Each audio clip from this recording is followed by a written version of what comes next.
7h31 da manhã, estamos de volta ao vivo para toda Santa Catarina. Muito bom dia para você que está chegando agora. Bem-vinda, bem-vindo. Muito obrigada a você que nos acompanha desde as 6h30 da manhã. Vamos juntos até as 8h40.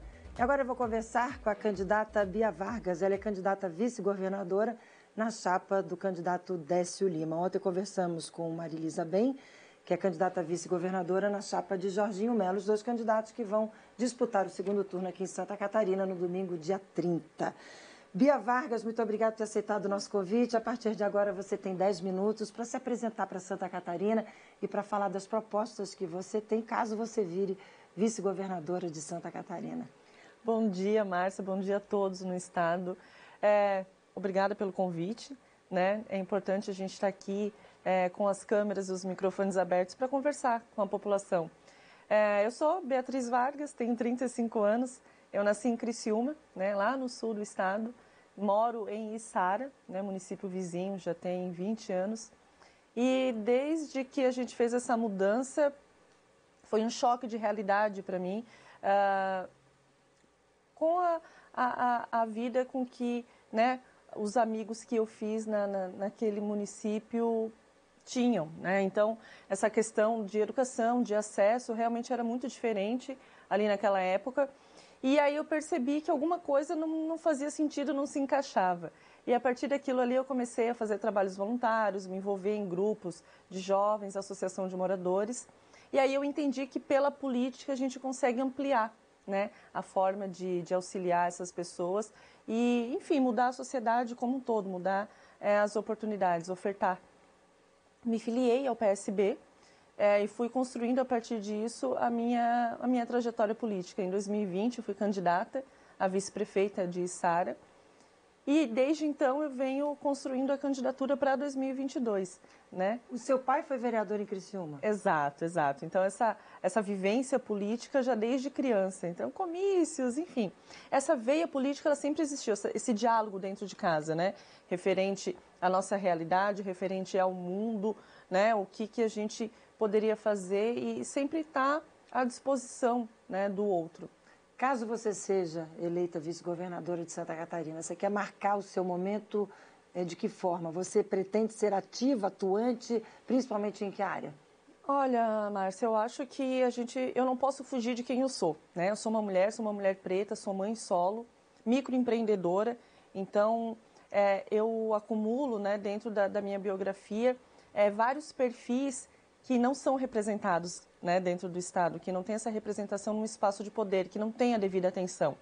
Santa Catarina hoje ostenta números de violência contra a mulher que são assustadores e que ano após ano a gente não consegue nem diminuir e nem acabar com eles. Pelo contrário, aumentam o número de violência. Então, é um foco que eu tenho muito dentro de mim, até por motivos pessoais. Eu sou uma mulher que já fui vítima de violência doméstica, então eu compreendo muito a complexidade, né, de como ela atinge, né, a nossa vida. Então tem a questão da maternidade, que a partir disso a gente fala sobre saúde, sobre educação.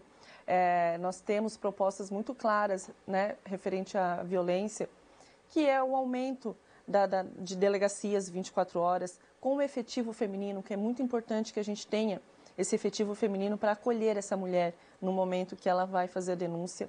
Casas de acolhimento para a gente tirar essa mulher do local de violência, trazer ela para um ambiente seguro, para a partir dali, com toda a estrutura, ela poder recomeçar a sua vida, né? E ter uma parte do judiciário exclusivo para julgar essas questões, esses casos. Porque hoje a gente já encontra dentro de Santa Catarina municípios que têm as suas leis municipais que impedem que homens condenados por violência doméstica, por exemplo, assumam cargos de confiança ou concurso público. Só que se a gente não tiver esse julgamento em tempo hábil, essa lei não é possível de ser aplicada. Então a gente precisa que o judiciário tenha essa velocidade, né, quanto a isso. E claro, atuar dentro da educação. A gente precisa parar de produzir jovens homens que agridem, que matam as mulheres.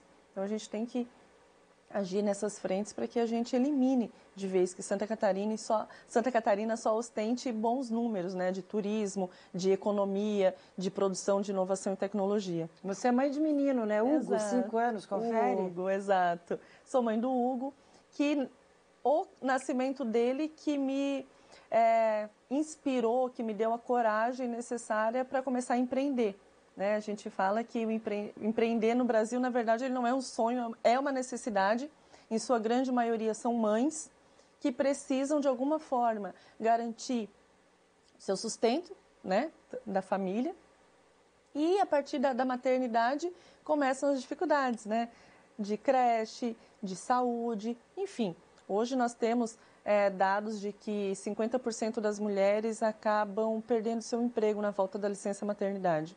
Então, a grande maioria das micro e pequenas empreendedoras são mulheres, são mães, justamente por essa dificuldade. Então, o nascimento do Hugo inaugura-se essa minha fase empreendedora. E as micro e pequenas empresas que são tão importantes para a nossa economia, né? 30%, Exato. mais de 30% do PIB do Brasil vem das micro e pequenas empresas, assunto que, inclusive, ainda hoje a gente vai falar mais aqui, Exato. porque ontem foi o Dia Nacional da Micro e Pequena Empresa, daqui a pouco eu vou conversar com uma consultora do Sebrae. Ainda sobre educação, que tipo de meta, que tipo de foco, que tipo de projeto prático você gostaria de colocar na ordem do dia se vier a ser vice-governadora de Santa Catarina? Olha, o que a gente tem dentro de Santa Catarina, uma demanda muito grande referente à mão de obra especializada, né? Então, dentro do nosso plano de governo, a gente tem um estudo dentro das 21 micro-regiões em que a gente quer contemplar com o Instituto Estadual, né? Onde a gente vai ter ali a educação gratuita e integral, juntamente com a formação de mão de obra que converse com a vocação daquela micro-região. Então, em diálogo junto com as empresas, a gente vai entender a necessidade e oferecer, né, a partir disso, cursos que possam conversar diretamente com o setor produtivo daquela região. Mas, também pensando na educação básica, né, ensino médio, enfim, claro que a gente precisa contemplar os professores com capacitação e um plano de carreira, né, valorizar esses mestres, a gente tem que ter esse olhar. E eu acho que a gente precisa começar a aplicar as leis que a gente tem no país e que elas não são aplicadas. Por exemplo, a Lei 10.639, que fala sobre a cultura, né, e a história afro-brasileira. Porque a gente acredita que, a partir disso, com a educação e com a informação, a gente vai também eliminar do estado de Santa Catarina um número também que é muito alarmante, que é sobre injúria racial. Então, a partir da informação que a gente coloca dentro das escolas, junto dos nossos alunos, a gente vai aos poucos eliminando tantas dores. Qual é a sua opinião sobre a saída temporária de presos? Contra ou a favor? Eu acho que isso tem que rever a questão de leis. O legislativo precisa realmente colocar na mesa a questão dos números, né? Qual é a gravidade que isso traz para a sociedade e fazer esse debate de uma forma bem ampla, porque é realmente um assunto complexo. Saúde. Meta? Algum projeto em especial? Olha, nós precisamos garantir que todos os catarinenses tenham esse acesso, né, assegurado. Então, nós temos dentro do nosso plano um sistema único de saúde catarinense para que a gente possa unificar os hospitais municipais, né, estaduais e filantrópicos. E, a partir disso, zerar, né, diminuir essas filas. Porque zerar é algo que a gente fala assim nesses momentos, mas é impossível, né? As pessoas ficam doentes todos os dias. Então, zerar a questão das filas é algo utópico, né?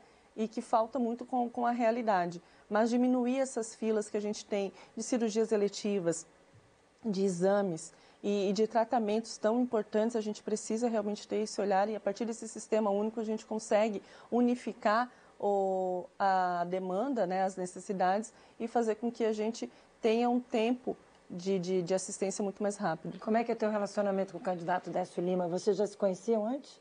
A gente se conheceu no movimento da Frente Democrática, quando começaram as reuniões, numa reunião lá em Criciúma. E, enfim, foi desde o princípio foi uma ligação muito bacana. O Décio é um homem das letras, dos livros, é um homem que se interessa pelo ser humano. Ele tem a necessidade de olhar para aquela pessoa, entender aquela realidade e, de alguma forma, tornar aquela biografia importante naquele momento, né? Então, ele é um cara muito humano. Então, a minha relação com ele é ótima e é um aprendizado todos os dias. E desafio pela questão da representatividade feminina na política? Olha, é algo que a gente está quebrando barreiras, né? E eu estou muito feliz de estar vivendo esse momento. Ainda que seja um ambiente muito hostil, a política ainda é um ambiente muito hostil para a mulher, é muito importante que a gente sempre fomente a participação e esteja realmente disposta a estar nesse ambiente para fazer com que a nossa realidade tenha uma mudança de fato. Bia, 20 segundos para você conversar com o telespectador. Eu quero agradecer a oportunidade e a atenção de vocês e por terem me trazido até aqui para o segundo turno. E a partir de agora continuem nos acompanhando, vivendo cada dia dessa campanha, para que no dia 30 a gente possa de verdade trazer para Santa Catarina um governo para todos os catarinenses. Eu sou Bia Vargas e o meu número é 13. Bia, obrigada. Bom trabalho para você. Sucesso. Até uma próxima oportunidade. Pra nós. Valeu.